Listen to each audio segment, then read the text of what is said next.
actor of Jaya Bachchan in the film Sholay, Hema Malini, speaking to India Today. Listen. Bachchan और रवि किशन भी आमने सामने हुए। इस वक्त हेमा मालिनी जी हमारे साथ हैं, उनसे बात करते हैं। हेमा जी, आज तक में आपका स्वागत है। सबसे बड़ा सवाल यह है कि जिस ढंग से ड्रग का मामला बॉलीवुड तक पहुंचा है कि बॉलीवुड में ड्रग का काफी प्रचलन है। पिछले काफी साल से फिल्म अभिनेता और ड्रग लेते हैं और सर्विस भी की जाती है, ड्रग पार्टियां की जाती हैं फिल्म स्टारों के द्वारा। आप कितना इत्तेफाक रखते हैं इससे? देखिए,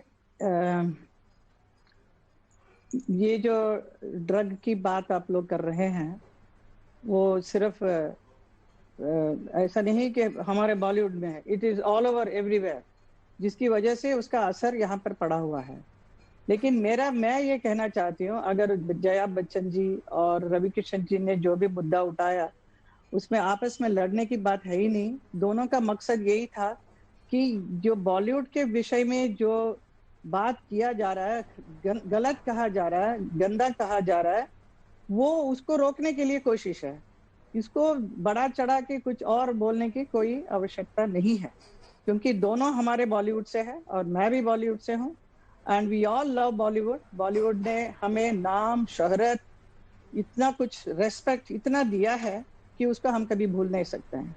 पूरा वर्ल्ड में इतना पॉपुलर है बॉलीवुड। बॉलीवुड के गाने के लिए पीछे पड़ते हैं लोग, फॉरेनर्स, दे लव एंड इतना एडमायर करते हैं हमारे आर्टिस्ट को, हमारे सेलिब्रिटीज को इतना पसंद करते हैं। यूनिवर्सिटीज में हमारे बॉलीवुड के बारे में रिसर्च करना चाहते हैं। There are so many festivals are done in the name of Bollywood all over the world. इतना पॉपुलर एक इंडस्ट्री है, इसको इतने आसान तरीके से इसको बदनाम करने की जो कोशिश किया जा रहा है वो मुझे नहीं अच्छा लग रहा है। That is what my main thing is, I wanted to tell all of you. पर हेमा जी, कुछ चीजें सामने आई हैं और रवि किशन जी ने भी यही कहा कि पिछले कुछ सालों से बॉलीवुड में ड्रग का प्रचलन बढ़ा है। इवन जो फिल्म स्टार्स पार्टियां करते हैं उसमें भी ड्रग्स सप्लाई की जाती है, ड्रग्स सर्व की जाती है। जबकि जया बच्चन ने कहा कि जिस थाली में खाते हैं उसमें छेद करते हैं, शर्म की बात है। तो आप जया बच्चन की बात से इत्तेफाक रखते हैं, रवि किशन की बात से इत्तेफाक रखती हैं? दोनों में कौन सही है? अभी मैं आई एम नॉट ए जज और एनीवन टू से कि कौन सही है कौन गलत है। दोनों का इरादा यही था कि ये हमारे बॉलीवुड का बदनाम ना हो। अगर ये ड्रग का जो हो रहा है, जो हर जगह हो रहा है, हर जगह होने की वजह से उसका असर डेफिनेटली बॉलीवुड में भी जो पड़ा हुआ है उसको हटाना चाहिए, निकालना चाहिए उसको जल्द से जल्द। जो it is not the entire Bollywood is bad, entire Bollywood such a beautiful, it's an art and culture का एक इंडस्ट्री है। इतने लोगों को वो जॉब देता है। how many people are living on this Bollywood? ऐसा इंडस्ट्री कहाँ है और कहीं है नहीं। इतने such a beautiful, glamorous and a very beautiful, dignified industry है ये। इसको बदनाम इतनी आसान तरीके से जो करना चाह रहे हैं, और जिसका ये जो आजकल जो सिचुएशन चल रहा है जिसको सामने रखते हुए इसको बदनाम करने की कोशिश जो किया जा रहा है वो बिल्कुल गलत है। इसको मैं बिल्कुल नहीं मानूंगी, क्योंकि so many artist have contributed such in a big way for our industry. आप उस जमाने से देखिए, कितने सालों से मैं भी हूँ इंडस्ट्री में। दिलीप साहब, राज साहब, देवानंद, धर्मेंद्र जी, अमिताभ बच्चन, ऐसे बड़े बड़े कलाकार इस इंडस्ट्री में रहकर इतना नाम बनाया है। इतने लोग क्रेज हैं। किस लिए क्रेज हैं? तो फिल्म के बगैर कुछ चल सकता है क्या इंडिया में? Everybody wants entertainment, so they all go to see the films and these are the people who made it. And इसका एक डिग्निटी है, इसका एक प्योरिटी है। वो अभी आजकल जो ड्रग जो सिस्टम जो चल रहा है, जिसकी वजह से यहाँ पे भी थोड़ा बहुत जो आया हुआ है उसको हटाना बहुत जरूरी है। मैं सरकार से भी यही प्रार्थना करूंगी कि जल्द से जल्द इन सब चीजों को ठीक कर दिया जाए। That is all I have to say. मुझे और ज्यादा कुछ बोलना नहीं, लेकिन बॉलीवुड को बदनाम मत करो। जी हेमा जी, आप करीब 50 साल से इस इंडस्ट्री में हैं। क्या आपके जमाने से ये ड्रग चलता था या अभी कुछ सालों से प्रचलन बढ़ा है बॉलीवुड के अंदर?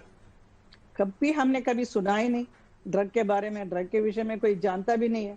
हम लोग इतना hard working people, we are all very very hard working.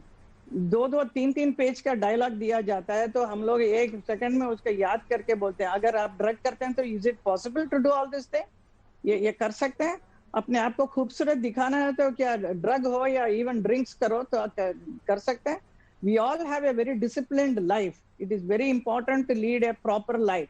Proper exercise karo and yoga karo, and then only you can look good. You see the artist on the screen, they are looking beautiful. So many girls are looking so pretty. How they are looking? If they take drug, do you think they can look nice? Impossible. The drug जो test करना चाहते हैं, जो try करना चाहते हैं, try करने के बाद उसकी आगे की जिंदगी क्या है? कुछ नहीं है, बर्बाद है ड्रग के बाद. तो उसमें जाना ही नहीं चाहिए. और हमारे इंडस्ट्री में कभी ऐसा हुआ ही नहीं. जब तक हम लोग थे तो it was a very nice industry with full of respectfully सारा काम होता था. आप या म्यूजिक देखिए या कैमरा वर्क देखिए, और जब when the story is being made, you देखिए अब सब लोग मिलकर जो बनाते हैं, जो स्क्रिप्ट बनाते हैं, जो डायलॉग लिखते हैं, इतना इंटरेस्ट लेके सब लोग मिलजुल के ये काम करते हैं, इसको क्रिएट करते हैं, एक एक कैरेक्टर्स को, एक एक स्टोरी को क्रिएट करते हैं. इस मामले में आप अगर ड्रग का अगर इसमें है जगह, तो वो कुछ कर ही नहीं सकते हैं. They can not do it at all, impossible. लेकिन हेमा जी, अभी भी आप इंडस्ट्री से जुड़ी हुई हैं, तो आपको लगता है कि आपके जमाने में नहीं तो अभी कुछ सालों से कुछ पूरी, अगर इंडस्ट्री की बात ना करें, जैसे आपने कहा कि पूरी इंडस्ट्री को बदनाम नहीं करना चाहिए, कुछ एक लोग हो सकते हैं, तो ये आपने भी सुना होगा कि पिछले कुछ सालों से, जैसे रवि किशन ने कहा कि पिछले करीब 10 सालों से बॉलीवुड में ड्रग प्रचलन में आया है, तो आपने भी सुना होगा कि कहीं ड्रग कुछ लोग प्रचलित. या देखिए कितने सालों से ये सब हो रहा है. I have no idea, nothing. I am very much out of it now. But मुझे इतना मालूम है अभी जो हाल ही में जो कुछ हो रहा है, जिसकी वजह से ये बहुत ज्यादा बढ़कर निकल के आ रहा है सामने. अगर ये सच है तो अगर हमारे पूरा बॉलीवुड इंडस्ट्री जो 100% के जो है, उसमें अगर 10-15% ये ड्रग्स का कुछ मामला है, तो हट जाना चाहिए, निकाल देना चाहिए. ये दाग ना लगे, इस दाग को हटाना चाहिए. That's all. I pray to God that our industry will survive and it is a beautiful industry. हमेशा रहेगा इसे. बिल्कुल. और दूसरा, कंगना रनौत जो है, उन्होंने भी कहा है कि बॉलीवुड में, क्योंकि वो कुछ सालों से इंडस्ट्री में आई हैं, तो उनका भी ये कहना है कि बॉलीवुड में ड्रग सर्व की जाती है पार्टियों में. बड़े बड़े फिल्म स्टार्स हों या दूसरे स्टार्स हों, उनकी पार्टियों में बिना ड्रग के कोई पार्टी होती ही नहीं है. अभी देखिए जो जाते हैं उनको मालूम होगा ना, हम लोग तो कहीं जाते नहीं, तो I don't know about all this thing, so I don't want to talk about this. एक सवाल हो रहा है हेमा जी, जिस ढंग से रवि किशन ने ये मुद्दा उठाया संसद में, उन्होंने कहा कि देश के साथ साथ बॉलीवुड में भी ड्रग पिछले कुछ सालों से आया है, उसकी सफाई होनी चाहिए, उसको सरकार को कार्रवाई करके, ताकि जो युवा पीढ़ी है, यंग पीढ़ी है, उन पे उसका बुरा असर ना पड़े. लेकिन जया बच्चन ने उनको ही टारगेट किया. क्या रवि किशन ने जो सवाल उठाया वो क्या गलत था? और जया बच्चन ने कहा कि जिस थाली में खाते हैं उसमें से छेद करते हैं, तो ये कहां तक वाजिब है रवि किशन को टारगेट करना? नहीं, सुनिए, रवि किशन जी ने जो कहा सही कहा है, कि वो कहते हैं कि वो जो युवा पीढ़ी को इफेक्ट न करे. Not only for in the Bollywood, entire हमारे पूरा देश में इसको निकाल देना चाहिए. तो हमारे सरकार को इसके ऊपर बहुत ध्यान देना जरूरी है, क्योंकि it's a question of our youth of our country. It is important. अभी जया जी ने उसको क्या मतलब लिया, वो I don't know what is the controversy. मुझे कुछ मालूम नहीं है इसके विषय में. बिल्कुल हेमा जी, एक चीज मैं आपसे जानना चाहता हूं, आप ये मानेंगी, इस बात को एक्सेप्ट करेंगी कि बॉलीवुड में अगर कुछ नाम अभी सामने आए हैं, जो एनसीबी की जांच चल रही है कुछ मामलों को लेकर के, ड्रग के मामलों को लेकर, उसमें कुछ फिल्म स्टार्स के नाम आए हैं कि ड्रग पार्टी हुई, वो ड्रग पैडलर के संपर्क में थे, ड्रग पैडलर से ड्रग लेकर के आगे देते थे, कुछ बड़े नाम आए हैं सामने. तो आपको लगता है ऐसे नामों को उजागर किया जाना चाहिए और सफाई होनी चाहिए बॉलीवुड से, अगर ऐसे लोग धंधा करते हैं, ड्रग लेते हैं बॉलीवुड के अंदर? देखिए, ये आई एम नोन टू से, ये सफाई तो होनी चाहिए. मैं बार बार वही तो कह रही हूँ कि पूरा इंडस्ट्री को बदनाम मत करिए. जो गलत काम कर रहे हैं उनको they should stay away from all this things. और सरकार को ध्यान देना चाहिए, सरकार को मदद करनी चाहिए, हमारी इंडस्ट्री का नाम खराब ना हो. इसमें बहुत मैं जोर दे रही हूँ. एक सवाल हो रहा है हेमा जी, ये आरोप लगते हैं कि बॉलीवुड में नए लोगों को चांस नहीं मिलता. जो पुराने लोग चले आ रहे हैं, जिनके परिवार हैं पहले से, वही लोग यहाँ पे आगे बढ़ सकते हैं, नए लोगों को चांस नहीं मिलता. कितना दम है इस आरोप के अंदर? अभी अभी आप शाहरुख बॉलीवुड खान को माफिया, देखिए ना, बॉलीवुड वो, माफिया कहा जाता है। ये सब नया कुछ चीजें निकल कर आ रही है, ऐसा कुछ नहीं है। देखिए अगर एक्टर का कोई बच्चे लोग हैं, वो एक्टिंग नेचुरली एक्टर ही बनना चाहेंगे। अगर उनमें टैलेंट है, अगर उनमें इतना मेहनत करने की है उनमें बात, या and also the God's luck should be there, they should have luck। इन तीन चीज मिलेंगे तो वो अपने आप आगे आएंगे। वो किसी प्रोड्यूसर का बच्चा हो, किसी एक्टर के बच्चे हैं या बाहर के हैं, जो भी है, अगर उनमें टैलेंट है तो डेफिनेटली आगे आएंगे, तो उनको कोई रोक नहीं सकता है। आप शाहरुख खान को ही देखिए ना, उनका कौन पीछे था? Nobody, he came up very well. And you take up Ajay Devgan, they have worked so hard। इतना हार्ड वर्किंग इंडस्ट्री है ये, इतना इजी, आसानी से नाम नहीं मिलता है इसमें। ये ना समझे कि यहाँ आएगा तो नाम हो जाएगा और हम कुछ भी कर सकते हैं, बिल्कुल नहीं है। You have to have a very discipline life to be here in this industry. Hema ji, बड़े बड़े तगमे दिए गए कि बॉलीवुड माफिया हैं इस इंडस्ट्री के अंदर, जो दूसरों को टिकने नहीं देते, यहाँ पर पनपने नहीं देते।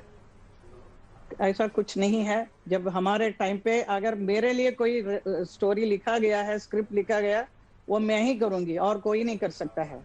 अगर मेरा नहीं है तो कोई और जरूर करेगा। अगर मैं कहूंगी कि मुझे नहीं, ये रोल नहीं करना है, तो that is a different matter, somebody else will do it. But ये मैंने तो नहीं डिमांड किया कि मेरा प्रोड्यूसर के मेरे पास मुझे ही साइन करो तुम, ऐसा तो नहीं है। तो प्रोड्यूसर गॉट द चॉइस, उसको जो पसंद आया उनको लेंगे। अगर उनको कोई प्रोड्यूसर का बेटा या बेटी पसंद आया तो वो उसको ले रहे हैं, तो इसमें गलत का बात क्या है? So many other people have also come up, कितने अच्छे आर्टिस्ट भी आए हैं जो जिनका कोई बैकग्राउंड नहीं है। हेमा जी, एक सवाल ये भी हुआ, ये गलत बात है, माफिया है, ये है, ये this is all absolutely I don't agree. मैं ये नहीं कहना चाहता अभी क्या है, मेरे टाइम पे ऐसा सब कुछ नहीं था, और मैं यही यकीन करती हूँ कि यहाँ अभी भी ऐसा कुछ नहीं है। हेमा जी, ये पिछले दिनों एक कंगना रनौत का जो विवाद हुआ कि मुंबई में नहीं आने देंगे, महाराष्ट्र में नहीं आने देंगे, तो इस बात को लेके आप क्या सोचती हैं कि शिवसेना वर्सेस उद्धव ठाकरे वर्सेस कंगना रनौत हुआ? उन्होंने कहा क्यों नहीं आ सकती हूं मैं, क्या ये महाराष्ट्र, क्या दूसरे पीओके में है, यहां तक कंगना रनौत ने कहा। देखिए, उनके बारे में मुझे ज्यादा बोलना नहीं है। उन्होंने झांसी की रानी का रोल किया है, तो उसका इफेक्ट है। शी इज ट्राइंग टू से दैट्स गॉड ब्लेस, एंड वो उसका ओपिनियन है, एंड इस विषय में मुझे कुछ ज्यादा बोलना नहीं चाहती। आप बार बार पूछेंगे, लेकिन आपकी पार्टी जी, एक आखिरी सवाल हेमा जी, आपकी पार्टी बीजेपी, क्योंकि बीजेपी से सांसद भी हैं आप और बहुत लंबे समय से बीजेपी के साथ जुड़ी हुई हैं, बीजेपी ने कंगना रनौत का साथ दिया, उनको सिक्योरिटी भी दी कि उनको जो धमकी दी गई थी महाराष्ट्र में न आने को लेकर के, आपको लगता है कि शिवसेना ने गलत किया कंगना रनौत के साथ, जिस ढंग से उनको धमकियां दी गई, जो बयान आए, क्योंकि बीजेपी ने साथ दिया कंगना रनौत का? Please keep me away out of this. I don't want to talk. Okay? I want to come here to talk to you about my Bollywood. That's it. Bollywood के बारे में मैं कहने के लिए आई हूँ, और किसी और इधर उधर की बात मुझे नहीं करना है। So please keep me out. Thank you so much. बहुत बहुत धन्यवाद। चलते चलते एक आखिरी सवाल है हेमा जी, कि आप पार्लियामेंट में आएंगे नेक्स्ट वीक, क्या बॉलीवुड में ड्रग का मुद्दा आप भी उठाएंगे संसद में आकर के? मैं आऊंगी, फिर देखेंगे क्या करना है मुझे। Okay, thank you so much. धन्यवाद, thank you so much Hema ji हमसे बात करने के लिए। ये थी Hi everyone, Preeti Chaudhary here. Hope you like this video. For latest news and analysis, like and subscribe to the India Today YouTube channel. And don't forget to press the bell icon to stay updated. Thank you for watching.